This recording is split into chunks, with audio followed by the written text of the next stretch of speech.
Troisième module de notre cours d'histoire de l'Église dans lequel on va se focaliser sur le IVe siècle pour deux raisons.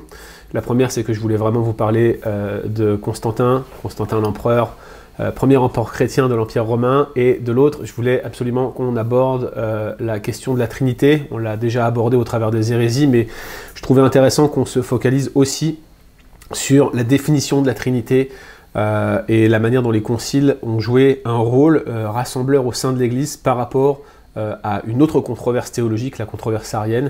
Et donc c'est ce qu'on va voir maintenant, à la fois le rôle de Constantin et de ce qu'on appelle la chrétienté, on va définir ce terme, et puis les controverses ariennes qui vont suivre. On va commencer donc avec la personne de Constantin, mais il faudrait peut-être d'abord que je définisse ce terme de chrétienté que j'ai utilisé à dessein. Il s'agit du mariage entre l'Église et l'État. Et il faut comprendre que le début du IVe siècle, ce n'était pas une bonne époque pour les chrétiens, puisqu'il y avait ce qu'on appelle la grande persécution, la persécution de l'empereur Dioclétien, de 303 à 305. Et Dioclétien, j'ai volontairement évité de faire un long déroulement de la frise chronologique de l'histoire de l'Église, mais j'aurais pu vous parler de nombreuses persécutions préalables. La persécution de Dioclétien avait ceci de spécifique qu'il visait l'organisation de l'Église. Il avait été empereur pendant 20 ans auparavant et il avait essayé de réaffirmer le rôle central du paganisme religieux dans l'Empire romain. Il avait essayé de vraiment virer les manichéens, un groupe de dualistes, duquel était sorti Augustin d'ailleurs, de l'Empire romain. Et là, il était en train de viser l'Église. Les chrétiens qui avaient des positions officielles, publiques, étaient virés en fait, hein, et ceux qui avaient autorité perdaient leur dignité. Et au printemps 304, il va commencer à faire mettre à mort des chrétiens. Et puis là encore, il va y avoir la question des chrétiens qui vont se détourner des Écritures et qui vont se repentir ensuite de cette détournée des Écritures, d'avoir apostasié. Donc vous voyez, il y a tout ce phénomène-là qu'on va retrouver au nouveau sous la persécution de Dioclétien. Dans certaines zones, en 304-305, en particulier en Afrique du Nord, si vous rejetiez les Écritures, vous étiez un traditor, un apostat, et quelqu'un qui s'éloignait comme ça des Écritures avait du mal à revenir dans le giron de l'Église. C'est la fameuse controverse donatiste que j'ai évoquée tout à l'heure. Je vous avais expliqué les Novaciens, et du temps d'Augustin au IVe siècle, il y avait eu la controverse donatiste. À cause des persécutions, certains avaient abjuré leur foi, et en voulant revenir, ils s'étaient heurtés à un certain rigorisme d'un groupe qu'on appelait les donatistes, du nom de l'évêque Donat, qui sera finalement réfuté par Augustin. En 305, il y avait un nombre de conflits politiques qui vont amener Dioclétien à abdiquer, et il y avait aussi ce phénomène politique d'instabilité qui va pour une fois jouer en faveur de l'Église et qui va faire en sorte que la persécution cesse. Et c'est dans ce contexte que Constantin va apparaître. Donc nous allons parler ensemble de Constantin et de la chrétienté. Et alors que nous allons nous tourner avec Constantin, je pense que c'est bon que l'on commence avec l'accession au pouvoir et la manière dont Constantin est devenu chrétien, puisque la personne de Constantin est indissolublement liée à l'Église primitive, et à une transition d'une Église persécutée à, pardonnez-moi l'expression, une Église persécutrice, puisque Constantin va prendre un certain nombre d'arrêtés qui vont faire de l'Église un organisme d'État qui ensuite va aller jusqu'à punir les hérétiques plus tard. Commençons avec donc son accession au pouvoir et sa foi chrétienne. Constantin, c'était le fils de Constantinus, et en fait Constantinus c'était l'un des 3 Césars sous Dioclétien. Il aurait fallu que je vous explique le fonctionnement de l'Empire romain à cette époque, mais il y avait un système avec 3 têtes de l'Empire romain, et Constantinus, il avait le contrôle du nord-ouest de l'Europe. Il avait la Grande-Bretagne, parce que les Romains étaient montés jusqu'en Grande-Bretagne, figurez-vous, la Gaule, et donc la Gaule, la France, hein, n'est-ce pas, et l'Espagne. Lorsque Constantinus, père de Constantin, meurt en 306, eh bien Constantin devient son successeur. Et en 311, on va avoir une sorte de guerre civile pour l'accession au rôle d'empereur. Constantin lui, va s'associer avec un dénommé Licinius. Maxence, lui, régnait à Rome. Et donc ces 3 personnes vont en fait engager une bagarre, et Maxence va s'opposer à Constantin, Constantin qui était associé à un dénommé Licinius. Et il va y avoir, pas loin de Rome, la bataille de Milvian, où Constantin va voir le signe du Chi-Rho. Alors le signe du Chi-Rho, vous savez, vous l'avez peut-être déjà vu, c'est un signe avec un X et un espèce de P, qui est en fait un Rho grec, la lettre grecque du Rho. Le X c'est le Ki, comme ça se prononce que, et le P c'est un R. Donc c'est, vous savez, comme un X avec un P au milieu, c'est le Chi-Rho, et c'était les 2 premières lettres de Christ. Et en fait, Constantin dit qu'il a eu une vision de ce signe, ce Chi-Rho, et il va dire, par ce signe, il va entendre une voix qui va lui dire, par ce signe, tu vas avoir la victoire. C'est la bataille du pont Milvius en 312, le 28 octobre 312 après Jésus-Christ. Et donc Constantin, avec cette victoire, va régner sur toute la partie ouest de l'Empire et va dédier intégralement son service et sa victoire aux dieux chrétiens. Donc voilà, ça c'est le narratif. Est-ce que c'est vrai? Est-ce que c'est faux? Est-ce que c'est un narratif construit pour donner une image chrétienne à cet empereur? Bon, très bien, mais en tout cas, c'est l'histoire telle qu'elle nous est racontée, cette vision du Chi-Rho, et cette parole qui lui aurait été dite, cette vision qu'il aurait reçue, et son témoignage de foi à ce moment-là. Alors Constantin, empereur chrétien, empereur converti, va établir une certaine politique publique. Déjà dès 312, dès sa victoire, il va rendre le christianisme complètement libre, plus aucune persécution, aucun niveau de persécution. Et puis en 313 va avoir lieu l'édit de Milan, et il va permettre aux chrétiens d'avoir le droit de religion, le droit d'adorer Dieu, mais un droit public qui était connu. Et à sa mort en 337, on peut le dire, Constantin avait grandement favorisé l'Église. Laissez-moi vous donner quelques exemples de faveurs qu'il va accorder aux chrétiens. Il va les exempter de devoirs militaires.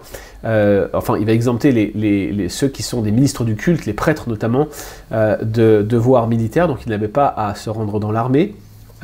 Ils vont être payés par le trésor national, autrement dit, c'est lui qui va payer les prêtres. Alors, moi, en tant que baptiste, tout de suite, je réagis, je me dis, il y a un problème. Si les pasteurs commencent à être payés par l'État, est-ce que l'État va leur imposer ce qu'ils vont devoir dire, vous voyez? En ce qui concerne les bâtiments d'église, il va les faire restaurer aux frais de l'État, il va restaurer l'autorité de l'église, il va payer et promouvoir la copie de la Bible et la diffusion des copies de la Bible, il va construire de larges basiliques à Rome et à Jérusalem à ses propres frais. Sa deuxième femme va avoir un palais à Rome, et après sa mort, il va donner ce palais aux évêques de Rome pour qu'ils puissent vivre à l'intérieur.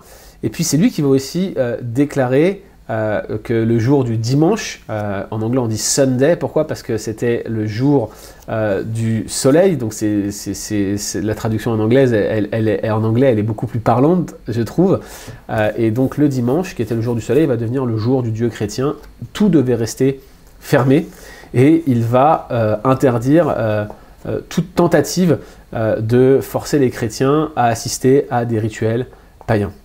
Alors la question qui se pose pour tous ceux qui s'intéressent à la personne de Constantin, c'est: était-il sincère dans sa profession chrétienne? Eh ben, c'est difficile à dire, difficile de répondre à cette question.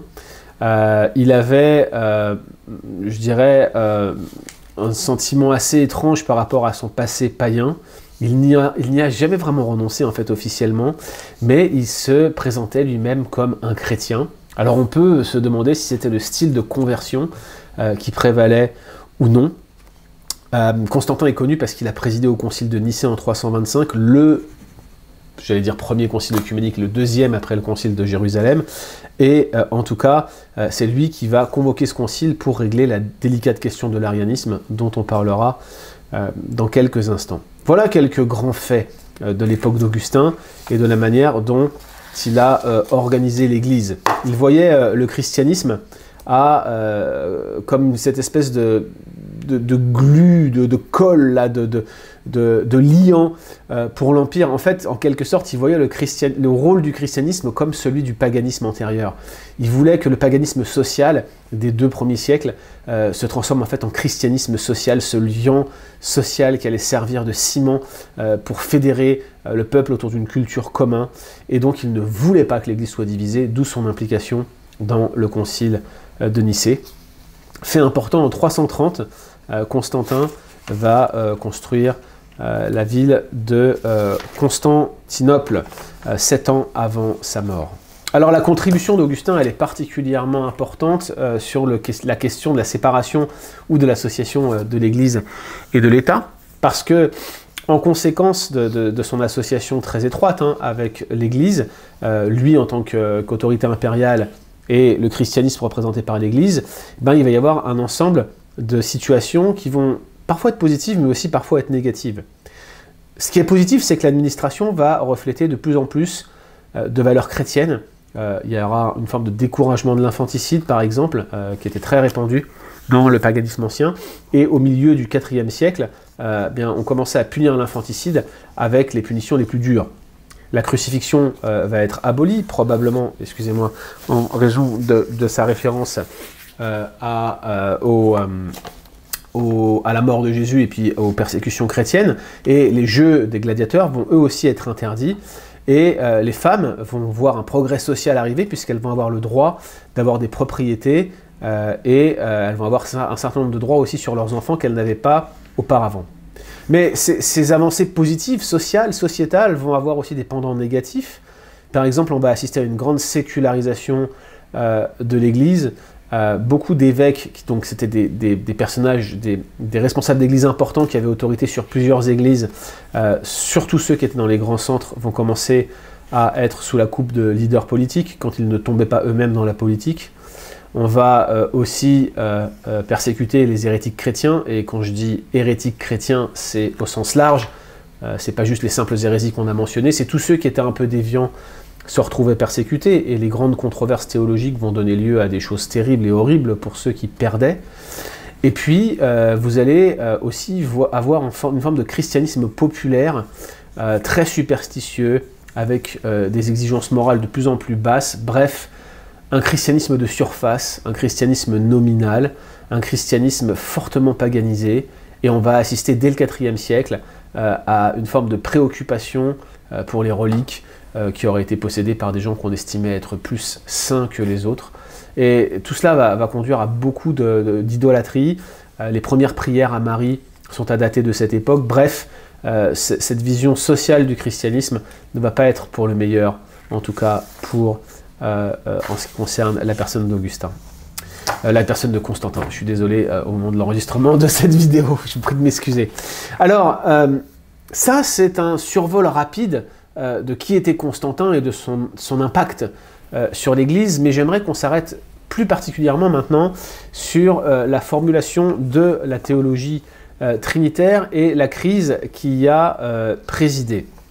La crise qui a présidé, en réalité, c'est cette crise qui est cette crise arienne. Donc on est dans le point 2 de votre plan de cours du module 3 et on est au petit a. Cette controverse arienne va en quelque sorte miner les fondements de l'Église et va constituer l'une des divisions les plus fortes des 4 premiers siècles de l'histoire de l'Église. On parle de période nicéenne souvent. Vous savez, je vous ai dit au premier module qu'on parlait de la période anténicéenne ou pré-nicéenne et la période post-nicéenne. Mais il y a une époque nicéenne, c'est les 4e et 5e siècles. C'est une période qui a été fortement influencée par les controverses qui ont conduit à ce concile qui, je le rappelle, a eu lieu en 325. Je vous avais dit que les gens avaient tendance à avoir rejeté cette version du modalisme qui voyait le Père et le Fils comme une seule et même personne. Et à l'Est, on avait rejeté cette approche, mais on était tenté d'aimer les spéculations mystiques, notamment celles d'Origène. Et Origène va influencer 2 personnages particulièrement avec sa vue, je l'avais mentionné brièvement, d'une espèce de hiérarchie dans la Trinité. Il va influencer Alexandre d'Alexandrie et il va aussi influencer un autre personnage qui s'appelait Eusèbe de Nicomédie. Et je suis sûr que dans tous les prénoms que je vous cite depuis le module 1, vous allez trouver le prénom de vos futurs enfants. Alexandre, qui était évêque d'Alexandrie, aimait les affirmations fortes en faveur de la Trinité dans l'œuvre d'Origène. Parce qu'Origène défendait ce qu'on appelle la génération éternelle du Fils. Vous savez, ces passages qui disent « Tu es mon Fils, je t'ai engendré aujourd'hui ».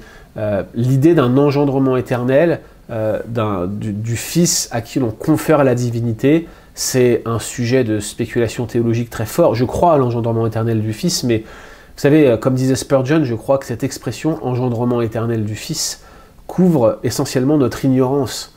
On parle d'une chose qui s'est produite au sein de la Trinité, dont on a quelques indications dans la Bible. C'est le genre de doctrine. Aller sonder cela, ça demande beaucoup d'inférences, beaucoup de spéculations. C'est bien, je crois qu'il y a une place pour cela, mais c'est pas forcément la doctrine que je vous présenterai en premier lieu si on devait en discuter. Mais Origène la défendait, et Origène défendait aussi que le Fils est une personne, une hypostase distincte de celle du Père, et il défendait que le Fils était divin. Donc Alexandre d'Alexandrie, qui était orthodoxe, qui défendait la saine doctrine, il avait tendance à retenir ces affirmations-là de la part d'Origène. Mais Eusèbe de Nicomédie, lui, il va être intéressé par d'autres affirmations d'Origène que je vous ai brièvement mentionnées au dernier module, notamment le fait qu'il y avait une subordination ontologique, une subordination par essence du Fils au Père. Autrement dit, dans la Trinité, le Père a constamment, éternellement autorité sur le Fils, pas seulement dans le cadre de l'incarnation. Il est élevé par rapport au Fils. Et il y a quelque chose qui relève d'un rôle d'intermédiaire du Fils de Dieu entre le monde et Dieu. Et ce rôle d'intermédiaire fait de Christ, en quelque sorte, un personnage inférieur dans la Trinité. Comprenez bien ce que je suis en train de vous dire ici. Origène affirmait une subordination ontologique, c'est-à-dire que par essence, le Fils était inférieur au Père. Mais ça posait plein de problèmes de formuler les choses ainsi, parce que si c'est une soumission ontologique, ça veut dire que probablement le Père et le Fils n'ont pas exactement la même essence, et donc ne sont pas exactement le même Dieu. Toute subordination de ce type devait poser problème. Et je vous ai mentionné les débats trinitaires modernes sur la soumission éternelle fonctionnelle du Fils. Par le mot fonctionnel, les débats modernes visent à éviter la soumission ontologique du Père au Fils, autrement dit que cette soumission était inscrite dans l'essence même divine du Père et du Fils. C'est compliqué ce débat, je conçois que pour vous qui faites de l'histoire aujourd'hui, c'est pas forcément accessible. On a un cours de Christologie dans Transmettre que je vous encourage à prendre, qui devrait vous être donné dès le mois d'avril 2021, si vous suivez ce cours en 2021, si je ne me trompe point. Bref, vous devriez pouvoir accéder à ces vérités-là. Je ne vais pas m'étendre davantage sur cette notion-là, mais notez qu'Origène voyait cette soumission d'essence ontologique comme un élément central de la Trinité, et quelqu'un comme Eusèbe de Nicomédie acceptait cela, ce qui commençait à créer des frictions pendant la période nicéenne. C'est dans ce contexte, avec ces débats autour de la soumission ontologique du Fils au Père, que va apparaître un personnage qui s'appelle Arius. Arius était un presbytère dans une église, donc un genre de diacre, et il va arriver dans la ville d'Alexandrie en 311, et on a l'impression, quand on lit ses écrits, qu'il est rentré relativement tard dans le ministère. Il avait une bonne réputation, une réputation de pourfendeur d'hérésie, et il va commencer à enseigner une doctrine, et cette doctrine, elle va particulièrement irriter le fameux Alexandre d'Alexandrie, qui aimait beaucoup Origène pour les affirmations positives, contrairement à Eusèbe de Nicomédie. Qu'est-ce que va dire Arius? Arius va, comme lors de la controverse monarchiste, mettre l'accent sur l'unicité et l'indivisibilité de Dieu. Partager la divinité entre plusieurs personnes, selon lui, c'était introduire une forme de divisibilité, une forme de dualité. On ne peut pas, disait-il, comme les monarchistes, faire une distinction entre les personnes de la Trinité. C'est exactement ce que disaient les adoptionnistes, comme je vous le disais au module précédent, ou les modalistes.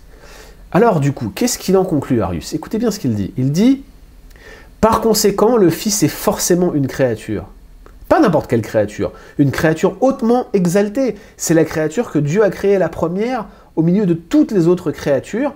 Mais il y avait cette phrase que Arius prononce, il dit « Il fut un temps où le Fils n'était pas ». Autrement dit, il n'y a pas de Fils incréé. Jésus a un point de départ dans le temps. À un moment, il a été créé. Jésus est une créature. Voilà la première chose que dit Arius. Par conséquent, il n'est pas coéternel avec le Père. Et là, tout de suite, il remet en question la théologie trinitaire telle que développée par Tertullien et ceux qui rejetaient le modalisme, ceux qui rejetaient l'adoptionnisme. Ensuite, la deuxième chose, il dit que le Fils doit forcément avoir un point de commencement quelque part. Le Fils est né et par conséquent, il est divin, mais il est divin avec un petit d, exactement comme le font les témoins de Jéhovah aujourd'hui. Il est un petit Dieu, vous voyez, de sorte que oui, il est un petit Dieu, oui, on peut l'adorer, mais on ne peut pas l'adorer de la même manière qu'on adore le Père. Vous vous rendez compte un peu de l'affirmation de ce que ça implique? Troisième chose, il va affirmer que le Père, le Fils et le Saint-Esprit sont des êtres différents et qu'il y a une soumission ontologique, une subordination du Père au Fils. Donc là, il reprend Origène, mais il va quand même plus loin qu'Origène. Le Fils est né, il était divin avec un petit d, donc nous pouvons l'adorer, mais n'oublions pas qu'il est inférieur au Père. À cause d'affirmations comme celle-ci, il va y avoir un clash sans précédent entre Arius et Alexandre d'Alexandrie. L'Église était divisée, mais la plupart de l'Église, en fait, ne savait pas comment se prononcer, elle restait au milieu. Et en fait, cette querelle typiquement alexandrienne va exploser dans une querelle qui va remplir l'ensemble de l'Empire. On va excommunier Arius, à mon avis, à juste titre. C'était des fausses doctrines qu'il répandait, et cela va, malgré tout, irriter l'ensemble de l'Église, et l'Église va être presque divisée en deux sur cette question. C'est pour cette raison, cette division que Constantin ne pouvait pas accepter, qu'il va convoquer le concile de Nicée en 325. Si l'on fait exception du concile de Jérusalem en 50 après Jésus-Christ, eh bien le concile de Nicée, c'est le premier concile œcuménique qui était censé statuer pour l'ensemble de l'Église, qui n'avait pas tous les mouvements qu'on a aujourd'hui. 300 évêques qui se rassemblent et qui débattent et qui en viennent, au final, après moult débats et péripéties, à une affirmation centrale sur l'arianisme et sur qui est Dieu. Et c'est un concile œcuménique qui se rassemble et ils vont clairement rejeter et condamner l'arianisme. Eh bien, qu'est-ce que le concile de Nicée va dire sur la relation entre le Père et le Fils? Il va dire « Le Fils est une seule et même substance avec le Père, la même être. Il est consubstantiel, c'est ça l'expression qu'utilisait, il est consubstantiel avec le Père. Excusez-moi, consubstantiel et non consubstantiel. » Donc le concile de Nicée va clairement permettre de trancher sur ces questions importantes qui concernent la divinité de Jésus et va en quelque sorte servir de point d'ancrage à la doctrine trinitaire dans la suite. Entre les deux conciles, la controverse va continuer parce qu'il va y avoir, malgré que le concile de Nicée va statuer, toujours deux camps qui vont s'opposer. D'un côté, ce qu'on appelle des orthodoxes, à ne pas confondre avec l'église orthodoxe actuelle, mais plutôt ceux qui tenaient la doctrine droite, ceux qui défendent que le Père et le Fils sont la même substance, la même essence ontologique.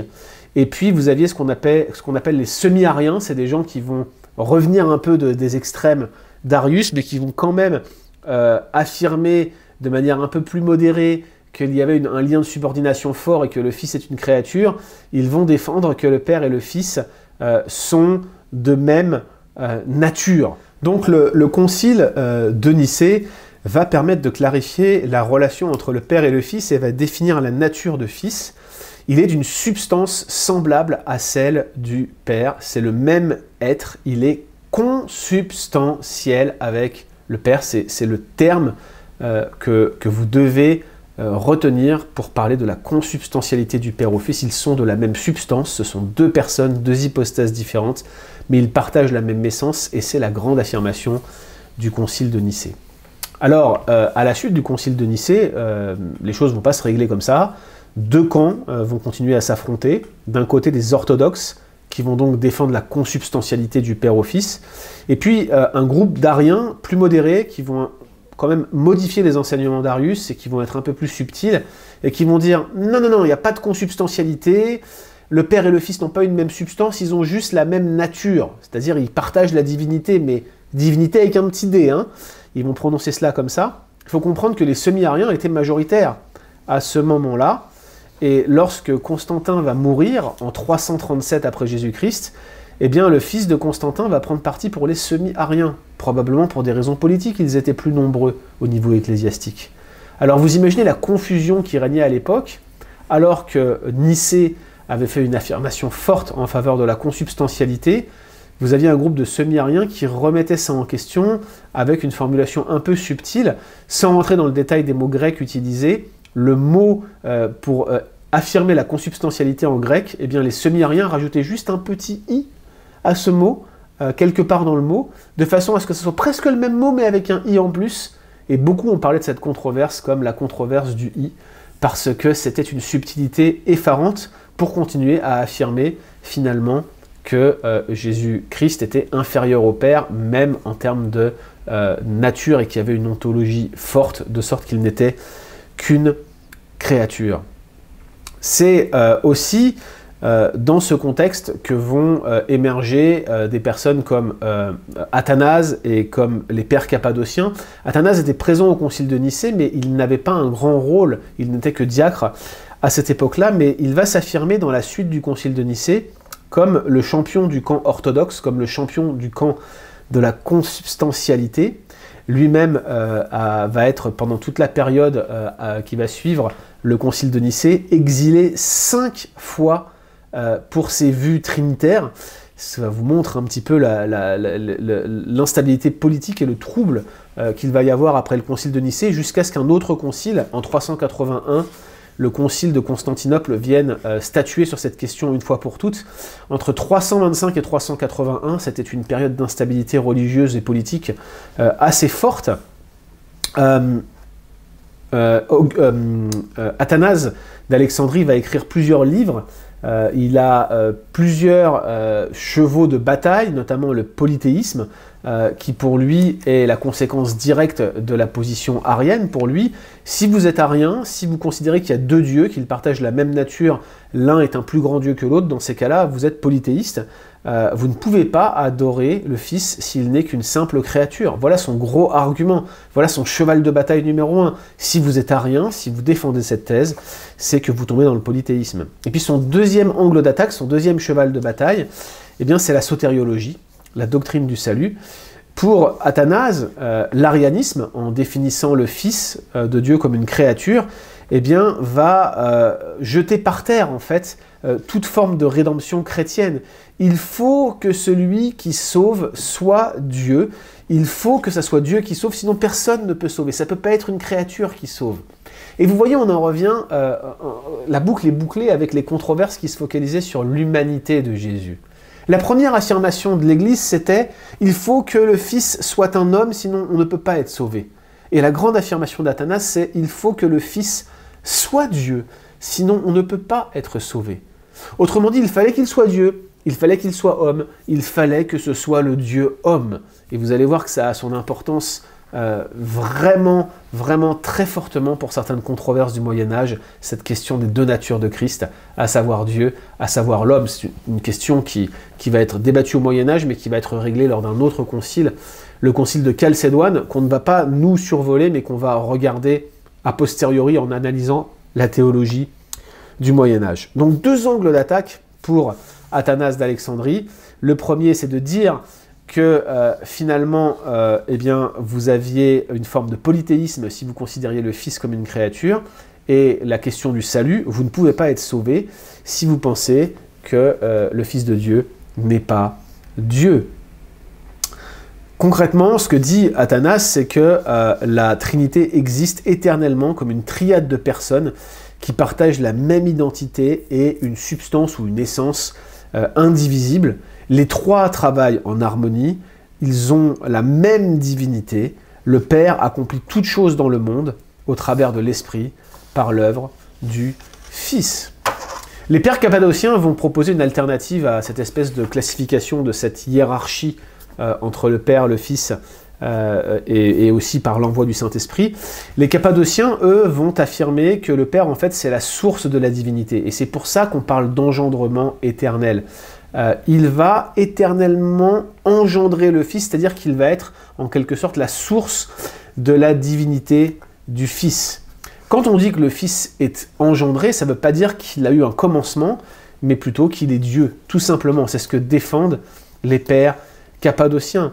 Donc, pour eux, le Père, c'est la source de la divinité. Le Fils, il est éternellement engendré, donc il est considéré comme Fils, et le Saint-Esprit, il procède du Père. C'est donc bien le Père qui envoie le Fils, c'est bien le Père qui envoie l'Esprit, mais les trois sont un seul et même Dieu. Et les pères cappadociens vont défendre une doctrine de l'interpénétration du Père, du Fils et du Saint-Esprit qui sont ensemble, qui s'interpénètrent par la même substance. Et si ça vous intéresse, cette doctrine s'appelle la périchorèse. Alors j'en ai mon lot de mots compliqués associés à l'histoire de l'Église, mais vous voyez le genre de débats qui ont présidé à ce concile de Nicée. En 381, après Jésus-Christ, c'est notre petit c dans la partie 2 de votre plan de cours, va avoir lieu le concile de Constantinople, c'est le deuxième concile œcuménique, et le concile de Constantinople va en fait récapituler le concile de Nicée, réaffirmer ses idées contre l'arianisme, donc le camp orthodoxe, le camp consubstantiel et Athanase vont gagner, et il va rendre les choses un peu plus précises aux entournures pour éviter que les ariens puissent justifier une espèce de nature similaire pour défendre leur point de vue.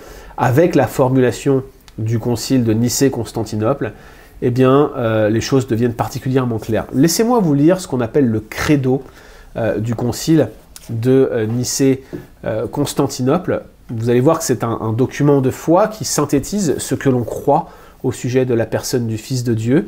Je vais vous le lire et vous allez comprendre comment la controverse arienne a été réglée par cette affirmation. Le credo dit « Nous croyons en un seul Dieu, le Père Tout-Puissant, créateur du ciel et de la terre, de toutes choses visibles et invisibles. Nous croyons en un seul Seigneur, Jésus-Christ, le Fils unique de Dieu, né du Père avant tous les siècles, lumière de lumière, vrai Dieu de vrai Dieu, engendré et non créé, d'une même substance que le Père, et par qui tout a été fait, qui, pour nous les hommes et pour notre salut, est descendu des cieux, s'est incarné par le Saint-Esprit dans la Vierge Marie et a été fait homme.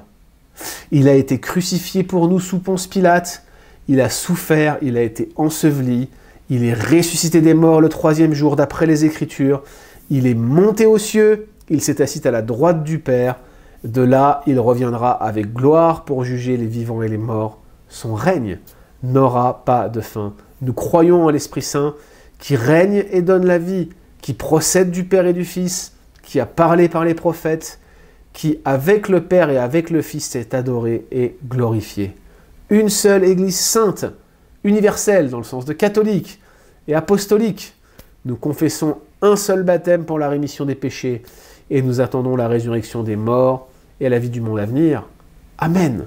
Voilà le credo de Nicée-Constantinople qui est un véritable résumé de la foi et qui synthétise ce que nous croyons sur la nature du Fils de Dieu et de sa relation au Père. J'aimerais, pour continuer sur cette notion de Trinité, sur ce chapitre sur la Trinité, dire quelques mots au sujet d'Augustin et de la manière dont les pères de l'Ouest, parce que les pères cappadociens et Athanase sont considérés comme des pères de l'Est, mais dans l'Ouest aussi on croyait à la Trinité et Augustin va faire une contribution assez particulière, beaucoup plus tard que le concile de Constantinople, en 419 après Jésus-Christ. Il va écrire un traité qui s'appelle De Trinitate, de la Trinité, et Augustin affirme que le Saint-Esprit en fait est le don commun du Père et du Fils. L'amour qui est manifesté au sein de la Trinité est en fait une personne, c'est la personne du Saint-Esprit.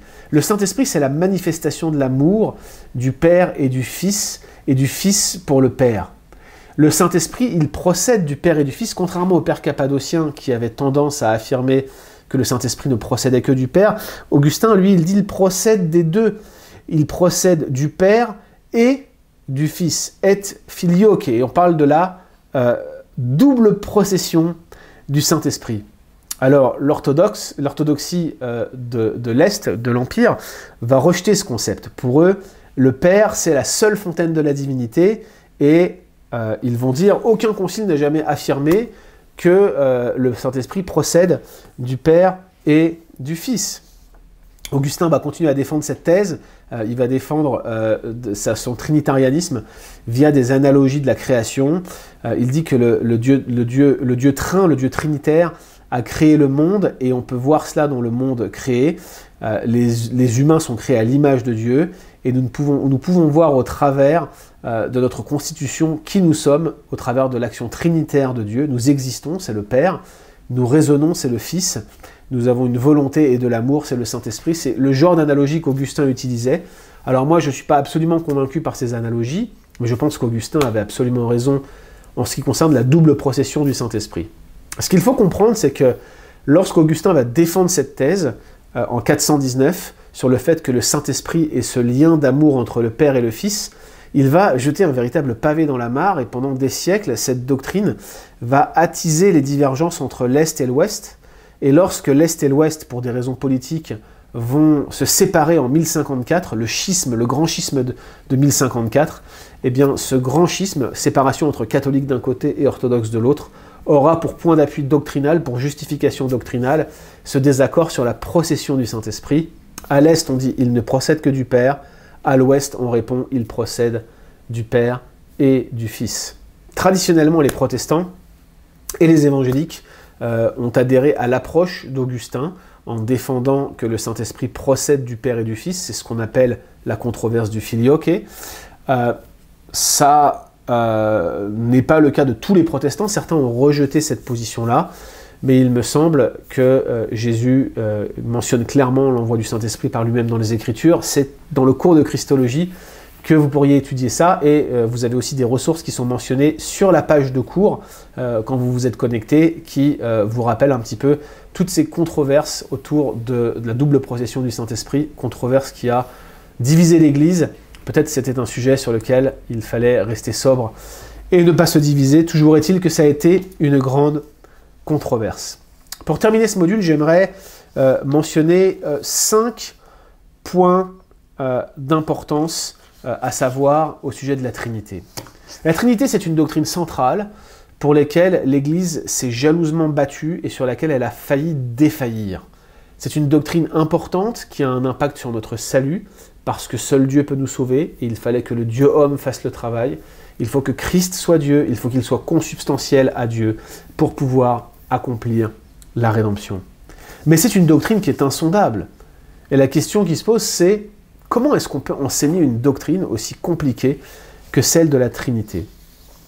Première chose à savoir, c'est que la plupart des analogies qu'on utilise pour expliquer la Trinité, elles ne marchent pas. Souvent, on explique la Trinité par quelque chose comme l'eau. On dit l'eau, elle peut s'évaporer, elle peut être sous forme liquide, et puis elle peut être sous forme de glace.